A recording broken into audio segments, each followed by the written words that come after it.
भाई किसने किसने ये सोचा होगा कि 2024-25 में मैनचेस्टर यूनाइटेड का ये हाल देखने को मिलेगा? और इसका जवाब है हम सब ने। अब मेरा यूनाइटेड का ये हाल पूछने का मतलब है कि प्रीमियर लीग में तुम इतना बुरा परफॉर्म कैसे कर सकते हो और दूसरी तरफ तुम यूरोपा के फाइनल्स में खड़े हो। सेम स्क्वाड, सेम गंदा प्लेइंग स्टाइल। एक जगह तुम चैंपियनशिप खेलने की कगार पे आ गए थे और दूसरी जगह तुम स्पेनिश के टॉप क्लब्स की पिटाई पेल रहे हो भाई, और तुम्हें यूएफए चैंपियंस लीग में स्पॉट मिलने वाला है भाई। ये क्या बात है? ये क्या बात करता है यार? तो अब इस वीडियो में हम बात करने वाले हैं प्रीमियर लीग के दो ऐसे महान क्लब जिन्होंने पूरे सीजन जितनी गंदी परफॉर्मेंस दे सकते दी है। और आज का मामला ये है कि दोनों ही टीमें लाल रेखा रेलीगेशन जोन से कंधे से कंधा मिला के चली है भाई। कभी एक आगे कभी एक पीछे, और दूसरी तरफ वही दोनों टीमें यूरोपा का फाइनल्स खेल रही हैं। तो अगर आप लोग इस चैनल पर न्यू आए हैं, माय नेम इज हंस गुप्ता और मैं बनाता हूँ फुटबॉल से रिलेटेड सब कुछ on Instagram, Snapchat and YouTube. तो अब चैनल पर आ ही गए हो तो सब्सक्राइब करना तो बिल्कुल मत भूलना और वीडियो को याद से लाइक कर देना। तो भाई सबसे पहले मैं बात करना चाहूंगा द ग्रेटेस्ट इंग्लिश क्लब जो कभी हुआ करता था, मैनचेस्टर यूनाइटेड के बारे में। एरिक टेन हैग के इतने बुरे स्पेल के बाद जब पूरे मैनचेस्टर यूनाइटेड फैंस का समाज ये ढूंढ रहा था कि टकले को कैसे पकड़ के मारूं,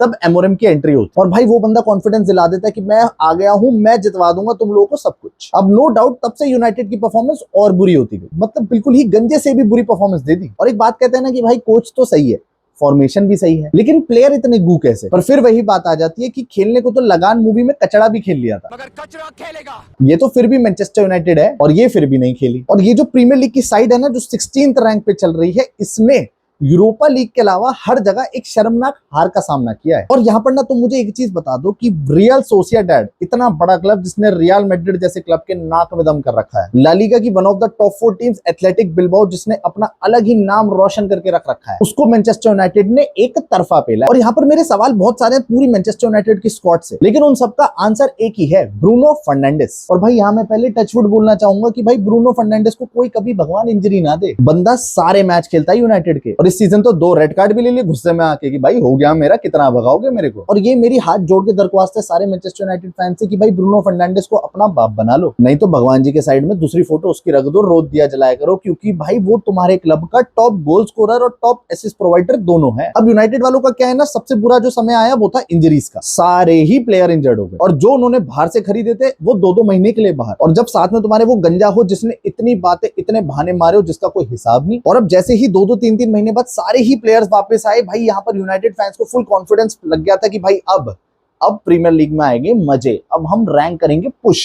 सीधा कॉन्करर एस। ये पबजी वाला है क्या? और ले भाई सीधा भाई एमरएम कह रहा है ऐसे कैसे, सीधा रेलीगेशन की लाल रेखा से कंधा मिलवा दिया, हाथ मिलवा दिया कि ले भाई देख ले, ये इसे कहते हैं टक के छू के वापस आना। और यहाँ पर यूनाइटेड ने टॉटनहम के साथ ना पूरे ही प्रीमियर लीग में तू आगे मैं पीछे वाला खेल खेला है, जहां पर टॉटनहम हॉटस्पर पूरी तरीके से तैयार था कि मैं कितनी बुरी परफॉर्मेंस दे सकता, और यूनाइटेड का खेल अलग ही चल रहा था, पूरे फुटबॉल समाज को समझ नहीं आ रहा था हो क्या रहा है। इधर यूनाइटेड लियोन को 7-1 पेल रहा है और फिर अगले ही दिन वोल्स से हार जा रहा है। और अगर ये सवाल एमोरिम से करा जाए ना तो वो भी इसका कुछ जवाब नहीं दे पाएगा, वो अपनी ब्रिलियंस जरूर जानने लग जाएगा, लेकिन वो कहेगा भाई ये हो क्या रहा है, मेरे को भी समझ नहीं आ रहा। स्क्वाड वही है, सबके सब गंदे खेलते हैं, ये सबको पता है, लेकिन उसके बाद दोनों तरफ रिजल्ट डिफरेंट कैसे। अब बात करते हैं इस सीजन के दूसरे वाहियात क्लब परफॉर्मेंस की, वो है by Tottenham Hotspur. Manchester United की थोड़ी इज्जत में ट्रॉफी कैबिनेट से कर लेता था, बट यहाँ पर भाई स्पर्स की क्या बात करूं, मुझसे देखा नहीं जा रहा है कितना बुरा क्लब है ये। और यहाँ पर मैं अगर सारी अचीवमेंट्स को साइड रख दूं ना तो परफॉर्मेंस के बेसिस पे भी 17वां रैंक, अबे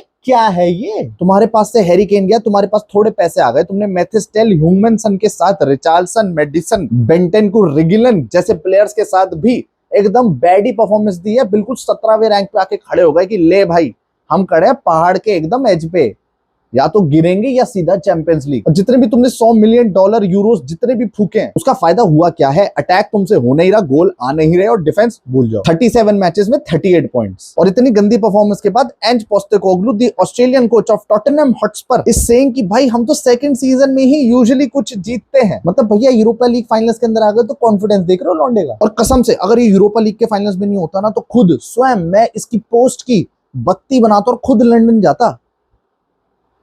अब भाई दोनों तरफ फ्रस्ट्रेशन नहीं, एकदम रियलिटी चेक दिया है, क्योंकि किसी को समझ नहीं आ रहा ये हुआ क्या है। खैर अब ये दोनों टीमें आ ही गई हैं यूरोपा फाइनल्स के अंदर, तो इनके स्टार परफॉर्मर्स कौन है, फॉर्मेशन कैसी चल रही है, इंजरीज किस किस की है, दोनों मैनेजर्स का प्लेइंग स्टाइल क्या है, इसके बारे में डिस्कस कर ले। तुम लोगों की प्रेडिक्शन क्या है ये कमेंट सेक्शन में जरूर बता देना, मैं इस वीडियो के आखिरी में बताऊंगा। तो भाई एक तरफ से आ रहे हैं एमोरेम दादा 3-4-3 की फॉर्मेशन लेकर, जहां पर इनके स्टार्टिंग लाइनअप में बहुत ही ज्यादा अटैकर्स भरे पड़े होते हैं। 3-4-3 फॉर्मेशन का पॉजिटिव पॉइंट ये है कि भाई जहां तुम्हारे 4 मिडफील्डर है और आगे जो 2 सेकंड स्ट्राइकर की तरह खेल रहे हैं वो मिड पे 6 प्लेयर्स की तरह एक्ट कर सकते हैं और तुम मिडफील्ड को डोमिनेट कर सकते हो, क्राउड कर सकते हो। डोमिनेट करने का फायदा क्या हो रहा है, लीग में तो नहीं कर पा रहे। और बंदे का अटैकिंग लाइनअप ना बहुत ही different, Bruno Fernandes, Mason Mount, Amad Diallo. Mason Mount ने तो भाई आते ही जो वापसी करी है, एकदम से गोल पे गोल मारने शुरू करे। अमद दियालो का इतना बेहतरीन कंपोजर रहता है मैच में कि भाई बंदा एकदम डी के अंदर जाके भी 2-3 प्लेयर को फेंक देके गोल मार देता है। और ब्रूनो फर्नांडिस, पूजा कर लो भाई उसकी। लेकिन एमओएम की 3-4-3 की सारी प्लानिंग वहां खत्म हो जाती है, जहां कैसेमीरो और हैरी मैग्वायर अपने फॉर्म में आ जाते हैं और भाई विंगर बन जाते हैं और फिर सीधा रेमंटाडा देखने को मिलता है। अब एकदम जाने माने क्लब बेहतरीन मैनचेस्टर यूनाइटेड के बारे में हम बात कर ही रहे हैं, तो दूसरे successful, one of the most successful clubs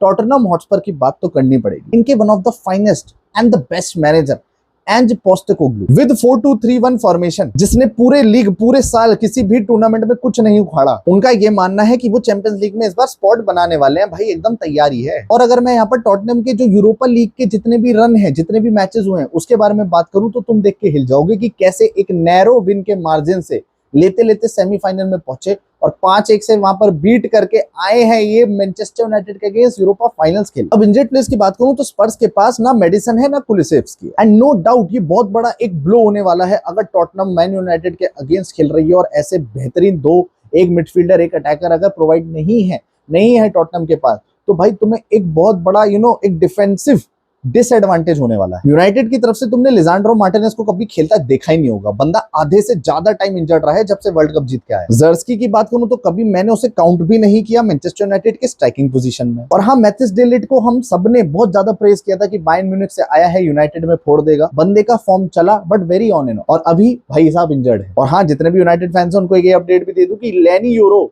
भी एक डाउटफुल सिचुएशन में है कि क्या वो Manchester United versus Tottenham Hotspur के यूरोपा लीग फाइनल्स में खड़े होंगे या नहीं। अब बात करते हैं प्रेडिक्शन के बारे में, तो भाई मेरे को यहाँ पर फील होता है कि अगर हैरी केन का कर्ज टूटा है और भाई उसको एक बुंदेसलीगा लीग टाइटल जीतने को मिला है, भाई ने जिंदगी में पहली बार कोई ट्रॉफी उठाई है, तो भाई ह्यूंगमिन सन भी डिजर्व करता है एटलीस्ट एक ट्रॉफी। बट किसी बेहतरीन क्लब से, टॉटनहम से तो नहीं होने वाला। तो भाई यहाँ पर यूनाइटेड 2-0 टॉटनहम हॉटस्पर को हराने वाली है। 90 मिनट में गेम करेगी, निपटा देगी, एकदम समाप्त कर देगी, क्योंकि जितने गंदे प्लेयर टॉटनहम के पास है उससे थोड़ा सा ऊपर और थोड़े से कम गंदे प्लेयर हैं यूनाइटेड के पास। यहाँ पर मैं कैसेमीरो, ब्रूनो फर्नांडिस, अमद दियालो को काउंट नहीं कर रहा। हाँ, लेकिन सबसे पहले मैंने उनाना को काउंट कर लिया। अब इस वीडियो के आखिरी तक आई गए हो तो सब्सक्राइब तो कर दिया होगा। तो अपनी उम्दा बॉल नॉलेज का प्रदर्शन करते मुझे ये समझा दो कि क्या इस बार एमआरएम यूनाइटेड को दिला पाएगा चैंपियंस लीग का स्पॉट, या फिर टॉटनहम मिलने वाली है हैरी केन को चैंपियंस लीग में, ये बताने के लिए कि ले भाई सिर्फ तू ही पनौती था, तू गया और ये ले भाई जीत ली हमने ट्रॉफी। प्रीमियर लीग जैसी टिचपुंजिया नहीं, यूरोपा लीग फाइनल, सीधा चैंपियंस लीग में स्पॉट। और सारी यूनाइटेड और टॉटनहम फैंस को क्या एक्सपेक्टेशंस रखनी चाहिए,